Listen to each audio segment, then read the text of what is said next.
بسم اللہ الرحمن الرحیم۔ السلام علیکم ورحمۃ اللہ وبرکاتہ۔ آج میں اپنے دوستوں کو رسول اکرم صلی اللہ علیہ وسلم کا ایک ارشاد سناؤں گا۔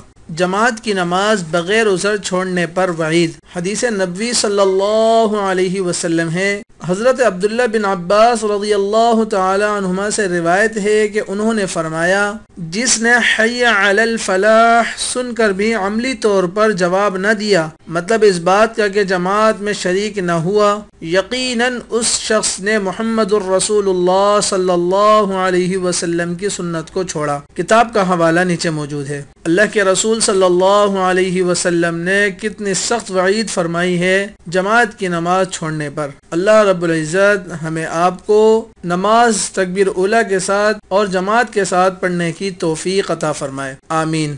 جاتے جاتے میں اپنے دوستوں سے گزارش کروں گا کہ اگر آپ کو ہماری یہ ویڈیو پسند آئی ہو تو اپنے دوست احباب تک اسے ضرور شیئر کیجیے گا۔ جزاکم اللہ خیر۔